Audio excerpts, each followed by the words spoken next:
Saya rasa lagu yang dari Kurt Sharon ini berhubungan dengan materi kami hari ini.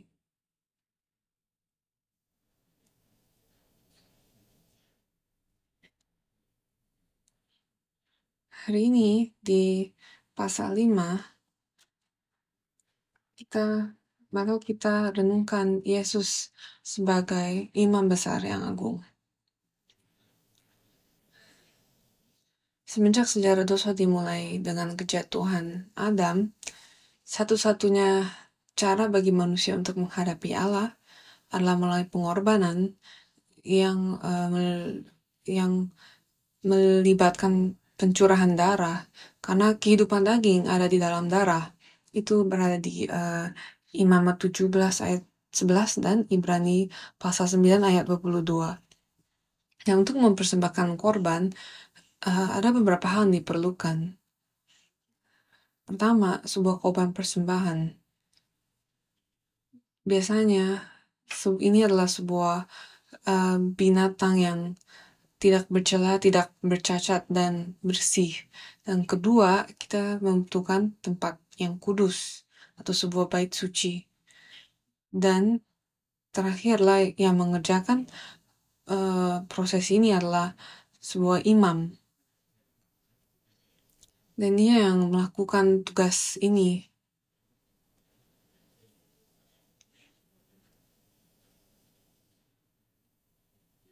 Dan ketiga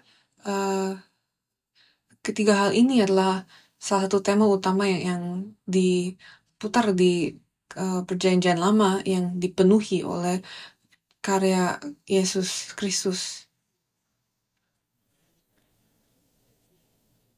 Dan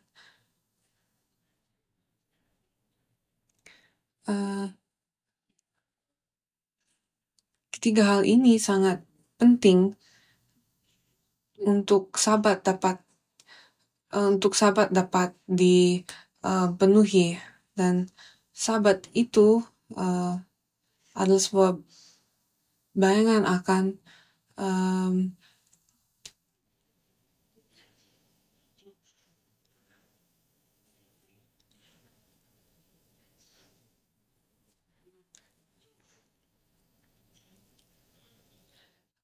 akan tetapi dalam perjanjian lama proses ini harus dilakukan terus-terusan karena tidak ada imam yang sempurna, sehingga mereka perlu melakukannya berulang-ulang kali. Karena persembahan mereka akan kadaluarsa. Sehingga penulis kitab Ibrani berkata, akan tetapi Yesus Kristus menjadi persembahan yang sempurna, yang lebih sempurna, lebih besar, bait suci yang lebih besar dan lebih sempurna. Yesus Kristus menjadi persembahan yang sempurna dan juga ia menjadi imam besar yang sempurna. Dia memenuhi ketiga hal ini dengan sempurna. Ini tertulis di Yohanes pasal 2 ayat 19 sampai 21, Ibrani pasal 4 ayat 14, 9 ayat 11 dan 10 ayat 14. Dan seluruh kajian kita hari ini dapat dibaca di buku ke-6 seri Sejarah Penebusan.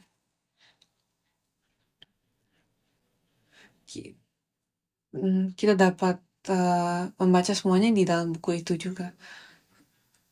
Dan Yesus menyerahkan tubuhnya yang sempurna dan tak bercacat untuk selama-lamanya, menggantikan semua persembahan lain. Dengan demikian ia menjadi korban penghapus dosa dan korban perdamaian yang sempurna. Yesus menjadi imam besar yang sempurna dan sejati yang dapat bermediasi untuk manusia dan menghapuskan semua dosa manusia sekali untuk selamanya. pada orang Yahudi pengikut Yesus saat itu yang ingin kembali kepada kepercayaan mereka sebelumnya kepada Yudaisme karena mereka tidak dapat menahan penganiayaan dari saudara-saudara sebangsanya, mereka ingin balik ke Yudaisme. Penulis kitab Ibrani memberikan kesaksian kepada mereka bahwa hanya Yesus adalah korban persembahan dan imam besar yang sempurna.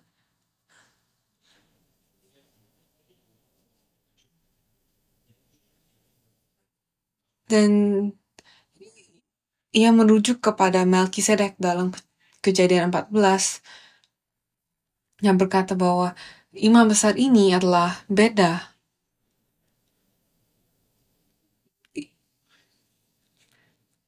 Kenapa ia mengatakan hal ini? Karena bagi para orang-orang Yahudi yang sudah akrab dengan istilah-istilah korban persembahan dan prosesi ini, ia berkata, Yesus adalah korban persembahan yang sempurna, tetapi mereka masih berpikir bahwa Yesus kan bukan dari bangsa Lewi. Mengapa dia dapat menjadi sebuah imam besar? Bagaimanakah Yesus adalah imam besar karena ia adalah dari bangsa Juda? Jadi penulis kitab Ibrani berkata bahwa dalam orde yang khusus, yaitu orde Melkisedek, Yesus menjadi imam besar.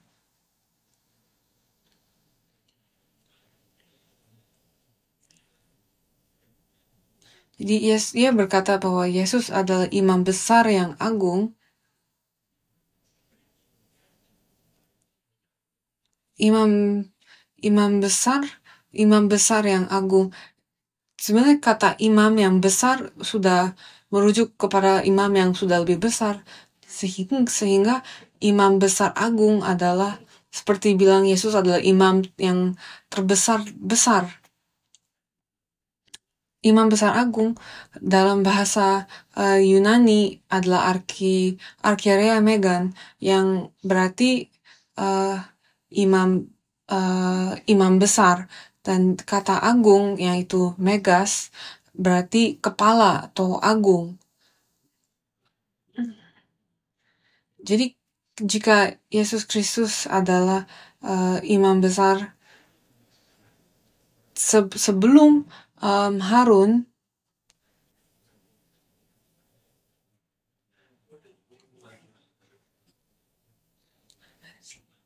Yesus datang sebagai imam besar dalam orde Melkisedek, yang berarti ia adalah imam besar yang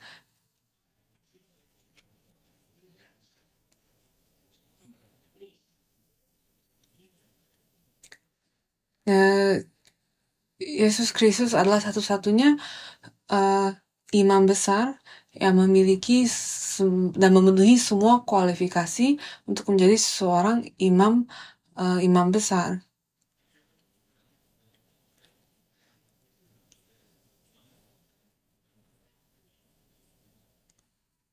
Jadi dengan cara apa Yesus Kristus adalah imam besar yang agung?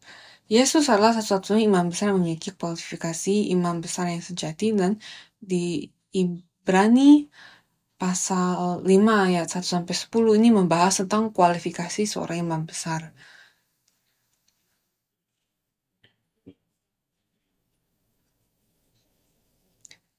Dan ada dua kualifikasi utama bagi seorang imam besar. Yang pertama, imam besar harus diambil dari antara manusia. Ibrani pasal 5 ayat 1 berbicara tentang setiap imam besar yang dipilih dari antara manusia. Tapi Yesus adalah Allah. Apakah ini berarti Yesus tidak berkualifikasi karena ia merupakan Allah? Tapi karena ia datang dalam rupa manusia.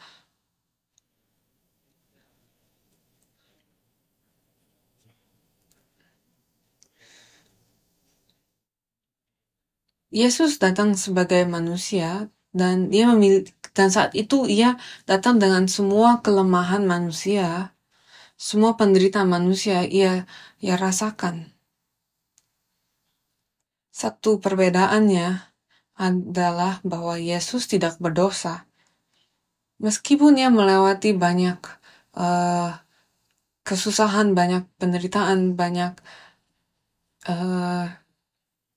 percobaan, Yesus tidak berdosa, melainkan ia merendahkan dirinya sendiri dan ia menjadi taat kepada Allah.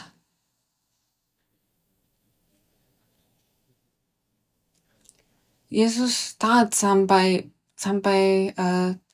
akhir, sampai ia mati di kayu salib. Ia adalah firman yang menjadi manusia. Dia adalah Allah yang karena ketaatannya kepada Bapa menjadi manusia. Perbedaannya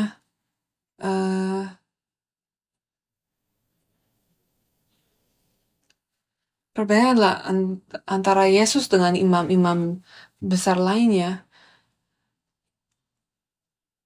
adalah dalam Ibrani 5 ayat 2 dikatakan bahwa ia dapat mengerti orang-orang yang jahil, yang orang-orang yang sesat, karena ia sendiri penuh dengan kelemahan. Yang mengharuskannya untuk mempersembahkan korban karena dosa, bukan saja bagi umat, tetapi juga bagi dirinya sendiri. Dan satu ada hari besar Yom Kippur di mana semua dosa kita harus diampuni, di mana imam besar datang dan membawa korban persembahan bagi dirinya sendiri sebelumnya memberikan korban persembahan bagi jemaatnya.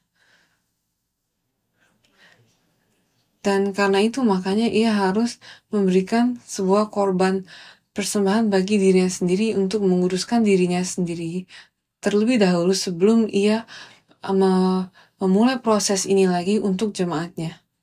Tetapi Yesus tidak melakukan ini karena ia tidak berdosa, sehingga ia tidak perlu mempersembahkan korban untuk dirinya sendiri. Jadi sebagai kualifikasi pertamanya, Yesus dipilih dari antara manusia. Ia menjadi manusia dan ia mempersembahkan dirinya untuk dosa-dosa kami semua. Nah, poin kedua adalah kualifikasi kedua, yaitu imam besar harus ditunjuk oleh Allah. Kehormatan untuk menjadi sebuah imam besar itu tidak di Ibrani 5 ayat 4 dikatakan, dan tidak seorang pun yang mengambil kehormatan itu bagi dirinya sendiri, tetapi dipanggil untuk itu oleh Allah, seperti yang telah terjadi dengan Harun. Jadi Harun dan keturunannya menjadi imam besar yang terhormat karena mereka menerima panggilan Allah. Yesus pun tidak menerima kemuliaan untuk menjadi imam besar bagi dirinya sendiri.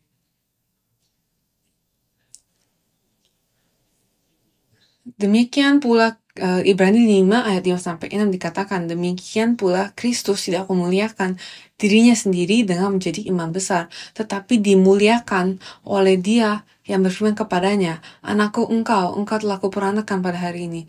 Sebagaimana firman-Nya dalam satu nas lain, engkau adalah imam untuk selama-lamanya menurut peraturan Melkisedek. Allah Bapa yang mengatakan ini. Jadi semua imam besar sebelumnya, mereka hanya imam besar yang sementara Yesus dipanggil untuk menjadi imam besar yang kekal. Menurut peraturan Melkisedek, ini adalah Allah Bapa yang berfirman ini, yang berkata, engkaulah anakku, engkau adalah imam besar yang kekal untuk selama-lamanya. Penulis kitab Ibrani tidak hanya berbicara soal dua kualifikasi ini, tetapi ia juga berbicara tentang bagaimana Yesus memenuhi tugasnya sebagai imam besar. Poin kedua, sebagai imam besar, Yesus belajar untuk taat dan dijadikan dan menjadi sempurna. Ibrani pasal 5 ayat 8-9. Dan sekalipun ia adalah anak, ia telah belajar menjadi taat dari apa yang telah dideritanya, dan sesudah ia mencapai kesempurnaannya, ia menjadi pokok keselamatan yang abadi bagi semua orang yang taat kepadanya. Ini eh, ini berkata bahwa Yesus adalah seorang anak, seorang putra. Yesus adalah Allah kan? Meskipun ia adalah Allah, ia belajar untuk menjadi taat. Ini bukan berarti bahwa Yesus tadinya tidak tahu apa itu ketaatan dan kemudian ia belajar dan jadi tahu apa ketaatan itu. Tapi ini berarti bahwa Yesus mempraktekkan ketaatan dan menyempurnakan apa yang ia ketahui. Ini bukan berarti bahwa tadinya ia tidak sempurna dan sekarang ia menjadi sempurna. Tetapi ia menyempurnakan karya penebusannya, ia menyempurnakan tugasnya sebagai imam besar melalui ketaatannya. Sehingga ia belajar ketaatan dan melalui ketaatan itu ia menerima kesempurnaan. Apakah kalian mengerti? Karena ini sangat penting. Karena penulis kitab Ibrani punya sebuah alasan mengapa ia menyebutkan hal ini. Bagaimanakah dengan kita? Tema dari kitab Ibrani adalah perhatikanlah apa yang telah kalian dengar. Ia tidak berkata bahwa kalian belum pernah mendengar, tetapi ia berkata, kamu telah mendengar, engkau sedang mendengar. Untuk berapa tahun sekarang? Kamu tahu, kamu mendengar dan semuanya sudah ada di pikiranmu, kecuali kalau kamu lupa. Apa yang telah kami telah dengar? Berapa banyak dari antaranya berapa banyak di antaranya yang masih kami simpan, yang telah menjadi firman di pikiran kami. Orang-orang yang punya masalah pencernaan tidak dapat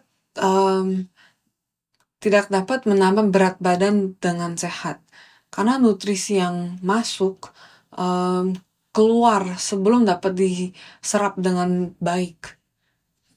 Dan ini disebut diarea atau diare.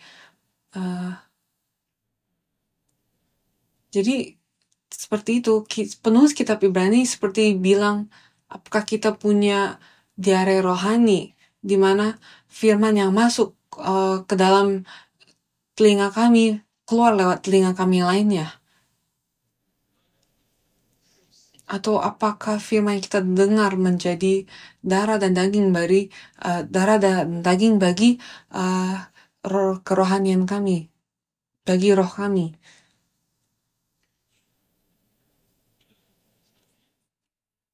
Jadi apa yang Yesus sedang unjukkan kepada kami adalah bahwa ketika kami mendengarkan firman Tuhan, untuknya menjadi firman kami, untuk kami dapat mempelajarinya, kami perlu taat. Ketaatan membuat kami memahami firman, sehingga mendengar dan menyimpan firman dalam pikiran dan mengingat nas-nas Alkitab bukan berarti kamu telah belajar, tetapi kamu harus mengaplikasikannya dalam kehidupan sehari-harimu, dan kamu harus taat. Taat berarti kita harus mempraktekannya dalam perkataan dan perbuatan kami. Kita harus menjadikan firman hari Minggu untuk menjadi firman setiap hari dari Senin sampai Minggu lagi. Yesus berkata bahwa ketaatan adalah hidup yang kekal. Ini Yesus bukan bermaksud untuk orang-orang mendengarkannya seperti seorang diktator, tetapi sedang memberitahukan kami apa itu hidup kekal yang sejati. Bahwa mendengar tidak akan membawa kami kepada hidup yang kekal, tetapi kami harus menjadikan firman yang kami dengar menjadi firman kami, dan untuk melakukan itu kami harus taat. Marilah kita baca ayat ini dengan hati-hati. Ibrani pasal 5 ayat 8. Dan sekalipun ia adalah anak, ia telah belajar menjadi taat dari apa yang telah dideritanya.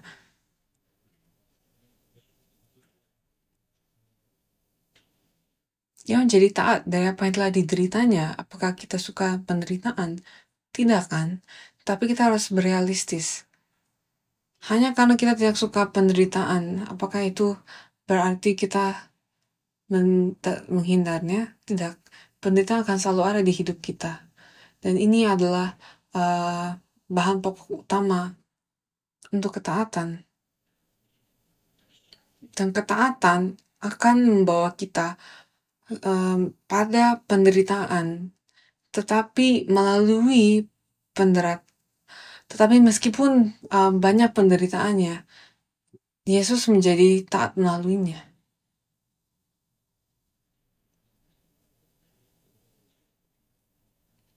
Dan Bapa berkata,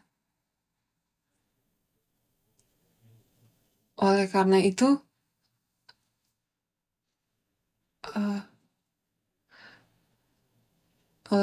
engkau telah menjadi imam besar melalui peraturan Melkisedek karena ketaatannya. Dan kita harus ingat bahwa proses pengkudusan itu akan membutuhkan kita untuk mendengar, mengenal, mempelajari firman melalui ketaatan. Hanya mendengar firman tidak cukup. Kita harus mempelajari firman melalui ketaatan.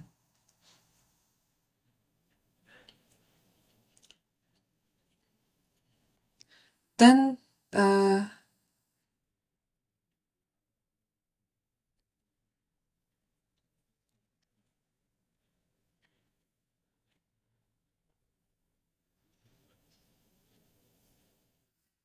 banyak dari antara kita mungkin bingung, apa ini peraturan Melkisedek? Apakah kalian ingin tahu? Apakah kalian penasaran?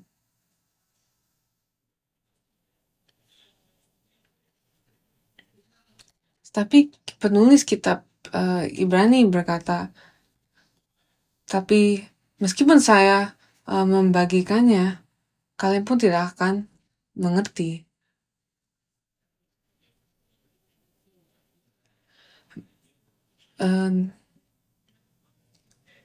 Di Ibrani pasal 5 ayat 11 tentang hal itu banyak harus kami katakan, tetapi yang sukar untuk dijelaskan, karena kamu telah lamban dalam hal mendengarkan.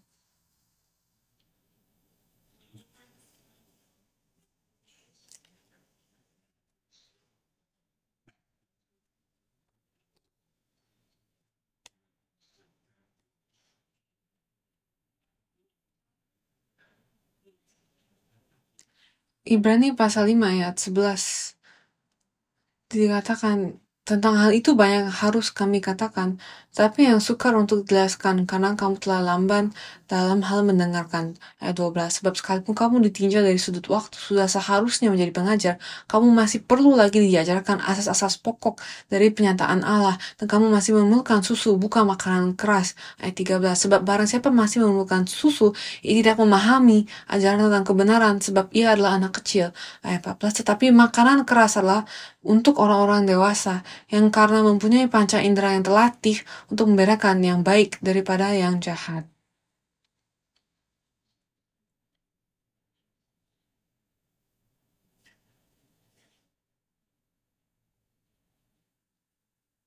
Ada berbagai hal-hal baru yang saya lihat setiap kali saya membaca firman, dan saya bersyukur kepada Tuhan atas ini.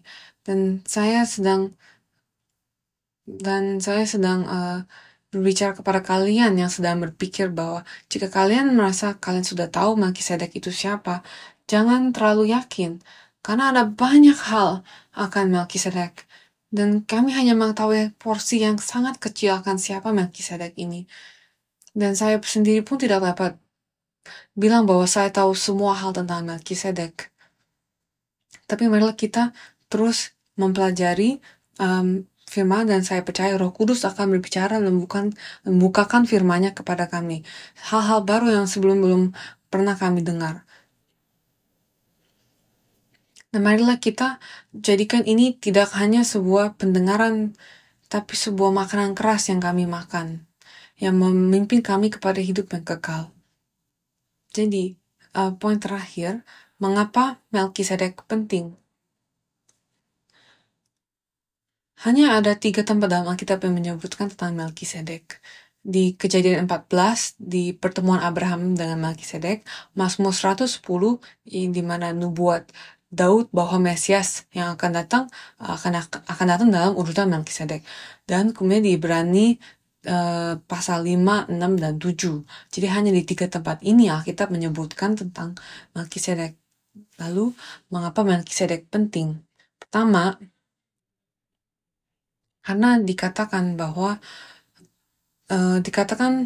tentangnya ada banyak hal yang akan kami katakan, tetapi kalian tidak akan mengerti.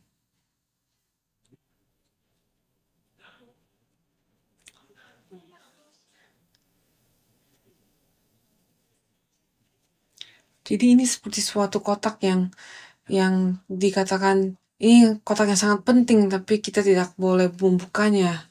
Jadi karena itu seperti itu hal ini tentang Melkisedek itu penting. Jadi penulis kitab Ibrani sedang membawa perhatian kami kepada poin ini bahwa tentang Melkisedek banyak yang harus kami katakan, tetapi sukar untuk dijelaskan.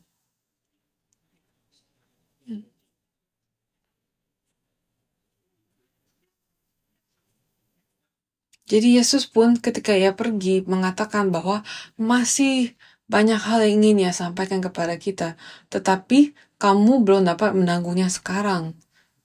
Oleh karena itu, dia berkata bahwa Roh Kudus akan menuntun kita ke dalam kebenaran ketika dia datang. Yohanes 16 ayat 12 sampai 13 dikatakan, masih banyak hal yang harus kukatakan kepadamu, tetapi sekarang kamu belum dapat menanggungnya. Tetapi apabila ia datang, yaitu Roh kebenaran, ia akan memimpin kamu ke dalam seluruh kebenaran, sebab ia tidak dapat berkata dari dirinya sendiri, tetapi segala sesuatu yang didengarnya, itulah yang dikatakannya, dan ia akan memberitakan kepadamu hal-hal yang akan datang. Itulah sebabnya penulis kitab Ibrani terus menekankan pentingnya untuk tidak hanya mendengar firman, tetapi juga memberikan perhatian yang lebih mendalam. Jadi Melkisedek adalah firman yang diberikan kepada mereka yang dewasa dalam iman. Dia berkata bahwa kalau kamu masih bayi dalam iman, kamu tidak akan mengertinya. Jadi saya pun tidak akan memberitahukannya kepadamu. Tapi apakah kita hari ini mau mendengar? Apakah kita mau memahami? Jadi, apa hal utama yang harus kita doakan? Kita harus berdoa supaya Tuhan membuat kita dewasa dalam iman, supaya ketika kita mendengar tentang Melkisedek, kami dapat mengerti. Marilah kita membuat itu doa kami. Bapa, bantulah saya untuk menjadi dewasa dalam iman.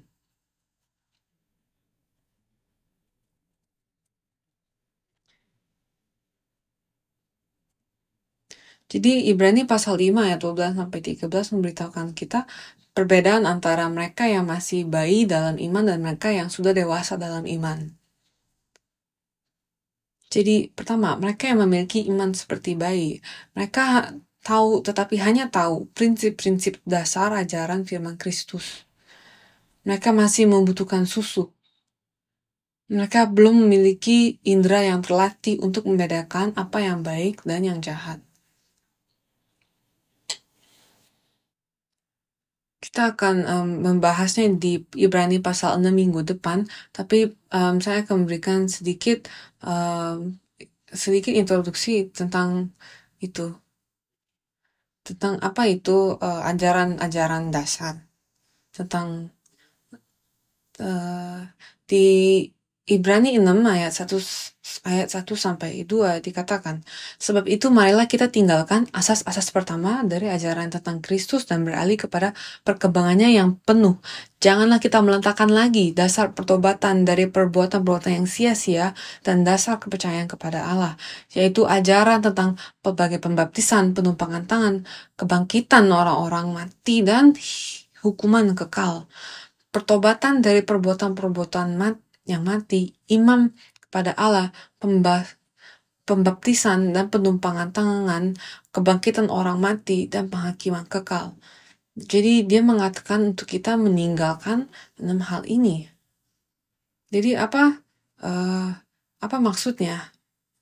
Ia mengatakan tinggalkan 6 hal ini kan. Jadi kita tidak boleh salah paham. Kita tidak boleh salah memahami hal ini. Ketika ia berkata meninggalkan asas-asas pertama, apakah ini berarti kita meninggalkan dasar iman kita? Tidak. Yang ia maksud dengan meninggalkan asas-asas pertama, ia berkata kan kemudian beralihlah kepada perkembangannya yang penuh dan janganlah kita meletakkan lagi dasar.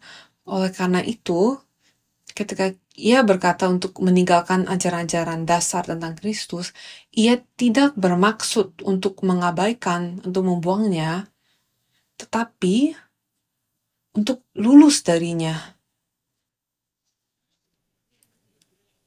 Ketika kita lulus dari SD, kita tidak kembali kan, kita lanjut ke SMP kan, kita di SD kita meletakkan fondasi untuk dapat lanjut ke SMP dan SMA kan. Apakah di antara sini ada yang pernah mengulangi SD mereka? Saya harap tidak ya. Jadi penulis kitab Ibrani berkata, para orang-orang Kristen ini, mereka belajar tentang Kristus, tetapi mereka kembali. Mereka mulai dari pertobatan lagi, mereka kembali lagi ke titik awal. Seakan-akan tidak ada lagi. Ini menjadi sebuah siklus yang mati. Apakah kita melakukan hal itu? Kami belajar, kami datang ke gereja, kami bertobat, kami nangis. Tapi ketika kami pulang, kami melakukan hal yang sama lagi. Dan ketika hari Minggu, kita bertobat lagi. Dan siklus ini berputar-putar lagi. Apakah ini siklus kita? Atau apakah kita bertumbuh?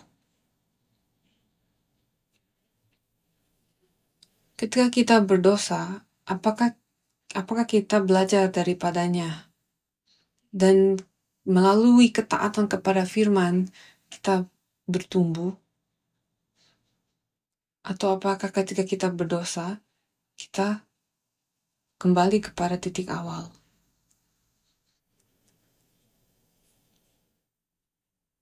Jadi, seperti apa orang yang dewasa dalam iman, yang mampu makan makanan padat? Makanan padat adalah firman kebenaran. Ayat 13 dan 14 dikatakan, sebab barang siapa masih memerlukan susu, ia tidak memahami ajaran tentang kebenaran, sebab ia adalah anak kecil. Tapi makanan keras adalah untuk orang-orang dewasa, yang karena mempunyai panca indera yang terlatih untuk membedakan yang baik dan daripada yang jahat. Jadi mereka yang tidak terbiasa dengan firman kebenaran, apa yang terjadi kepada mereka?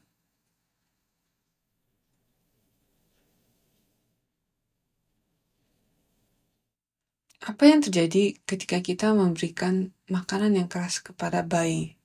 Apa yang akan terjadi kepada bayi itu? Bayi itu akan muntah kan? Dia akan kesusahan untuk mencernanya, ya kan? Dan bayi itu mungkin harus dibawa ke UGD. Jadi penulis firman ini, penulis kitab Ibrani juga sedang berkata hal yang sama. Ketika kita masih baik, kalau kita menerima firman kebenaran, kita akan muntah, akan banyak kesulitan, banyak komplikasi kepada kerohanian kita. Tetapi seperti apa mereka yang terbiasa dengan firman kebenaran? Mereka memiliki indera yang terlatih. Mereka mampu membedakan yang baik dan yang jahat. Dan karena mereka mampu membedakan yang baik dan yang jahat, mereka mampu menolak dan membuang yang jahat. Dan ini adalah cara untuk memulihkan diri dari kejatuhan pertama itu. Mereka memiliki indera rohani yang terlatih. Mungkin kita berpikir bahwa sekarang kita dapat membedakan yang baik dan yang jahat. Tetapi apa standarnya? Standarnya adalah apakah itu diri kita sendiri, atau standarnya adalah dari manusia-manusia pada umumnya, atau mampukah kita membedakan yang baik dan yang jahat dari standarnya Allah? Dan ia berkata, tidak semua orang dapat melakukan hal itu, kecuali kalau mereka terlatih.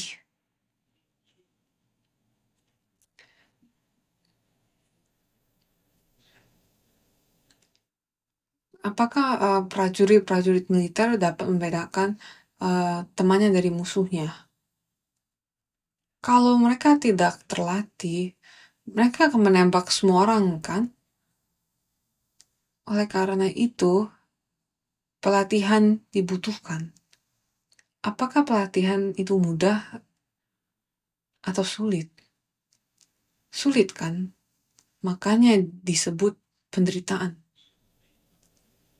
Kiranya penderitaan yang kami lewati dapat menjadi pelatihan yang menyempurnakan kami dan memimpin kami, dan ketika kami sedang melewati penderitaan, kiranya kita melaluinya dengan doa dan pertobatan. Ketika penderitaan datang, seorang Kristen yang sejati akan pertama berpikir, apa yang telah saya pikir, apa yang saya lakukan kepada Allah sehingga ini terjadi kepada hidup saya, dan kita bertobat. Tetapi pertobatan punya dua fungsi. Yang kedua adalah dia membantu kita semua untuk mengenal Allah. Dan melalui pelatihan seperti itu, Allah memberikan kita kemampuan untuk membedakan yang baik dan yang jahat. Dan kita harus mempelajarinya. Dan ini bukan berarti kita unjuk-unjuk, kamu benar, kamu salah, kamu benar, kamu salah. Tetapi ini sesuatu yang kita aplikasikan kepada diri kita sendiri. Apa yang tadi yang kita berpikir adalah benar, apa yang tadi yang kita pikir adalah kebenaran. Karena kita harus tahu, saat kita sedang melukai hati Tuhan, saat kita tidak menghormati Tuhan, kita harus sadarkan itu, kita harus bertobat, kita harus membuangnya, dan kita harus memisahkan yang baik dari yang jahat dan hanya menyimpan yang baik. Jadi sebagai kesimpulan, pentingnya membedakan yang baik dan yang jahat. Adam dan Hawa tidak dapat membedakan yang baik dan yang jahat. Makanya mereka memakan buah yang salah. Tetapi karena mereka memakannya, terutama setelah memakan buah pengetahuan tentang yang baik dan yang jahat, mereka telah kehilangan kemampuan untuk membedakan yang baik dan yang jahat. Dan semuanya jadi tercampur aduk, sehingga mereka tidak dapat membedakan lagi yang baik dan yang jahat. Dan itu adalah masalah dengan kita hari ini. Sebagai keturunan Adam, kita tidak dapat membedakan yang baik dari yang jahat. Kita tidak tahu bagaimana membedakan apa yang menjadi kehendak Allah dan apa yang menjadi kehendak manusia. Jadi coba kita baca Kejadian 3 ayat 22. Dikatakan, berfirmanlah Tuhan Allah, sesungguhnya manusia itu telah menjadi seperti salah satu dari kita, tahu tentang yang baik dan yang jahat. Maka sekarang jangan sampai yang mengulurkan tangannya dan mengambil pula dari buah pohon kehidupan itu dan memakannya sehingga ia hidup untuk selama-lamanya. Jadi ia menaruh serafin dan pedang yang berapi di sekelilingnya, kan? Jadi ini menarik karena ia berkata manusia telah menjadi seperti salah satu dari kita. Jadi sepertinya Allah juga tahu tentang yang baik dan yang jahat, kan? Tetapi Allah tidak jatuh dalam kejahatan sebab Allah sepenuhnya baik. Ia sanggup memisah dan mengeluarkan yang jahat dari yang baik. Ia dapat menghakimi kejahatan, tetapi manusia tidak punya kemampuan itu. Oleh sebab itu penulis kitab Ibrani berkata, ketika kita menerima firman kebenaran, ketika kita terlatih dalam firman,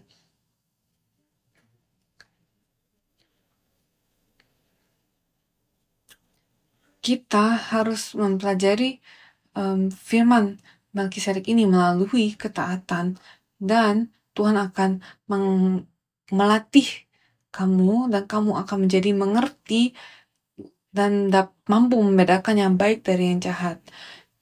Jika Adam memakan dari pohon kehidupan terlebih dahulu, ia akan mendapatkan kemampuan ini. Tetapi karena ia makan dari pohon pengetahuan tentang yang baik dan yang jahat, ia tidak dapat hidup yang kekal itu. Dan karenanya, dan karena perbuatannya itu, semua kejahatan ditelan, semua kebaikan ditelan oleh kejahatan. Tetapi Tuhan mau memutarbalikkan hal ini. Dia ingin membuat kebaikan menelan kejahatan.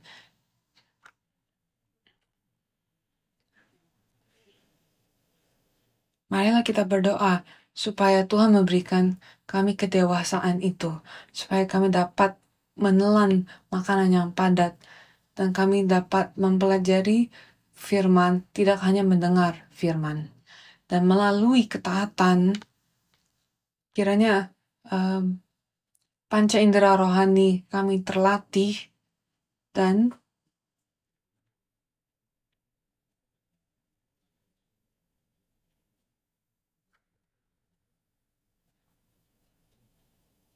di Ibrani pasal 5 ayat 9, dan sesudah ia mencapai kesempurnaannya, ia menjadi pokok keselamatan yang abadi bagi semua orang yang taat kepadanya.